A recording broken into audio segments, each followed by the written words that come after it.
아침 말씀 두란노의 생명의 삶 본문 순서를 따라갑니다.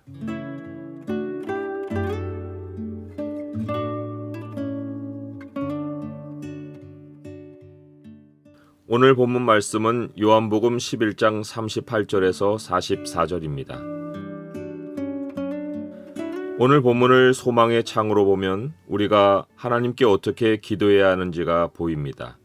소망의 창을 보여주는 구절은 11장 42절입니다. 항상 내 말을 들으시는 줄을 내가 알았나이다. 그러나 이 말씀하옵는 것은 둘러선 무리를 위함이니 곧 아버지께서 나를 보내신 것을 그들로 믿게 하려 함이니이다. 우리는 잘하는 분야에서 가끔가다 실력 발휘를 합니다. 하지만 하나님은 가끔가다 전능자가 되시지 않습니다. 하나님은 처음부터 영원히 전능자이십니다. 하나님이 우리에게 기적을 베풀어 주실 능력은 언제나 준비되어 있습니다. 마르다는 주님을 향한 믿음을 고백한 것이 조금 전인데 예수님이 무덤을 막고 있던 돌을 옮겨 놓으라고 하시자 다시 정색하며 믿음 없는 소리를 합니다. 주여, 죽은 지가 나흘이 되었음에 벌써 냄새가 나나이다. 냄새 맡는 감각이 하나님의 은혜를 보는 믿음을 덮어버렸습니다. 불신은 나 안 믿소 하는 모습으로만 찾아오지 않습니다. 하나님의 영광을 향하지 않고 감각에 따라 판단하면 이것이 불신입니다. 하와의 죄가 그러했습니다. 하와의 눈에는 선악을 알게 하는 나무가 먹음직도 하고 보암직도 하고 지혜롭게 할 만큼 탐스럽기도 한 나무로 보였습니다. 하와는 감각에 이끌려 하나님의 계명을 어겼고 이로 인해 죄의 고통이 시작되었습니다. 주는 그리스도시요 살아계신 하나님의 아들이시니다라고 고백했던 베드로가 어떻게 금세 예수님께 사탄아 내 뒤로 물러가라는 말을 듣는 베드로가 되었습니까? 예수님이 예루살렘에서 죽임을 당하고 제3일에 살아나야 할 것을 말씀하셨을 때 베드로에게는 예수님이 부활하실 영광의 모습을 보는 영의 눈은 감기고 감각의 눈만 작동해서 예수님의 죽음만 보였기 때문입니다. 주님은 우리의 삶의 현장에도 찾아오셔서 돌을 옮겨 놓으라고 명령하실 수 있습니다. 감각으로는 불가능한 상황에 대해 주님이 믿음의 도전을 던지시는 그런 경우입니다. 아브라함이 나이 75세가 되어 인생을 정리할 시기에 주님은 그에게 친척과 고향 땅을 떠나라고 명령하셨습니다.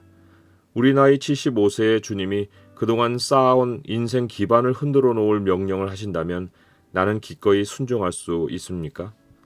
해변의 모래수 같은 미디안 적군이 쳐들어오자 하나님은 기드온에게 너희 300명으로 구원할 테니 남은 백성은 각각 자기 처소로 돌아가라고 명령하셨습니다.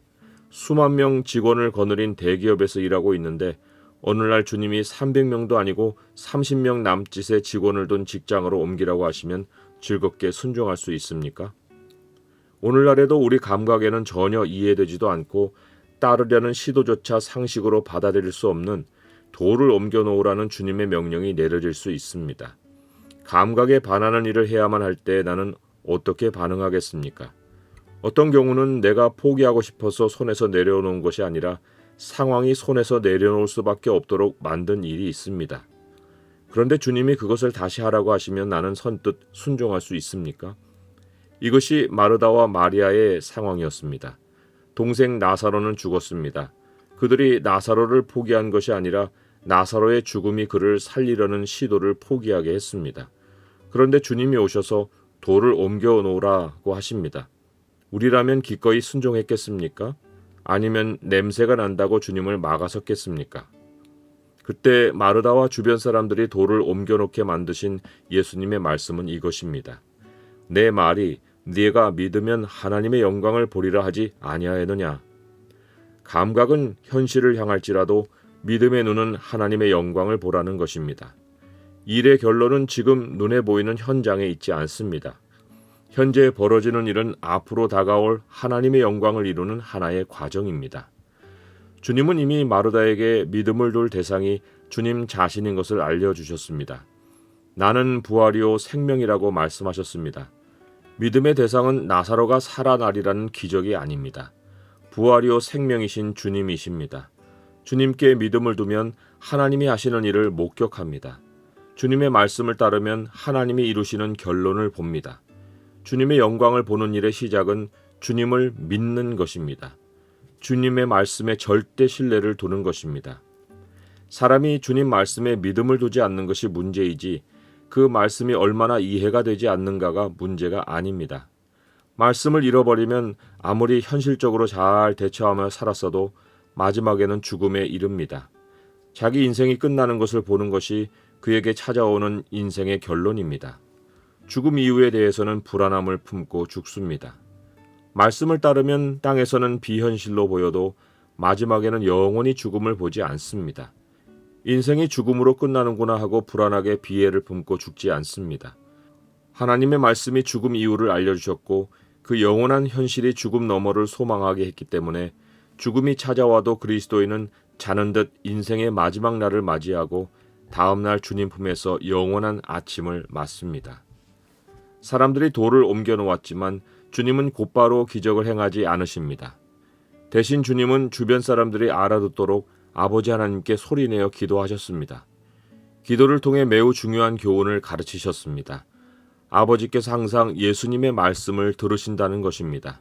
이 교훈은 모든 그리스도인의 신앙생활의 핵심 진리를 담고 있습니다. 우리는 기도할 때 종종 내 소리만 하나님께 전달하는 실수를 범합니다. 하나님과 딜을 하듯 기도합니다. 주님은 너희가 무엇이든지 아버지께 구하는 것을 내 이름으로 주시리라고 하셨습니다. 이것이 기도의 중요한 원리입니다. 기도만 하면 하나님이 들으시는 것이 아니라 하나님은 항상 예수 그리스도의 말씀을 들으십니다. 예수님은 우리의 영원한 중보자이십니다. 그래서 예수 그리스도의 이름으로 기도드립니다라는 말은 기도 끝에 붙이는 후렴구가 아닙니다. 우리의 모든 소리를 예수님 안에 담았으니 아버지께서 예수님의 소리에 귀 기울여 달라고 기도하는 것입니다. 기도 내내 아버지께 올린 간구가 주님을 온전히 신뢰하며 드린 기도였음을 아버지께 알리는 말이 예수 그리스도의 이름으로 기도드립니다 라는 말입니다. 예수님의 이름으로 기도드립니다라는 말을 하지 않고 하나님 감사하고 하늘 아버지께 친근함을 표현해도 하나님은 얼마든지 귀엽게 들어주십니다. 하지만 중보자 예수님 없이 내가 하나님과 직거래할 수 있다고 생각하면 성경을 다시 보아야 합니다. 우리에게 대제사장이신 예수님이 계시기에 우리가 때를 따라 돕는 은혜를 얻기 위해 은혜의 보좌 앞에 담대히 나아갈 수 있는 것입니다. 예수님이 큰 소리로 나사로야 나오라 하고 부르시자 나사로가 무덤에서 살아나옵니다. 아버지 하나님이 예수님의 말씀을 들으시고 나사로를 살리셨습니다. 사람들은 기적에 관심이 많지만 성경은 기적을 부각하지 않습니다. 나사로가 다시 살아난 기적은 한 절 기록으로 끝납니다. 이후 나사로가 어떻게 되었다는 기록이 없습니다. 주인공은 나사로가 아니라 주님이십니다. 하이라이트는 나사로를 죽음에서 불러내신 주님의 말씀입니다. 감각에 의지하지 않고 주님을 믿으면 하나님의 영광을 봅니다. 그러므로 아무것도 감각에 따라 지금 결론을 내리지 말고 주님 말씀에 순종합시다. 하나님께 내 목청만 높이지 말고 대제사장이신 예수님을 전적으로 의지합시다. 만사를 예수 그리스도의 이름에 담아 하나님 아버지께 기도합시다. 예수님의 말씀이 하나님께 들릴 때 하나님의 은혜가 우리를 살려내십니다.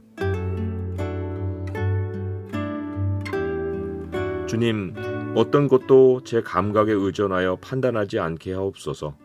육감을 따르던 습성을 버리고 주님 말씀으로 인도하시는 성령님의 소리에 민감하게 하옵소서.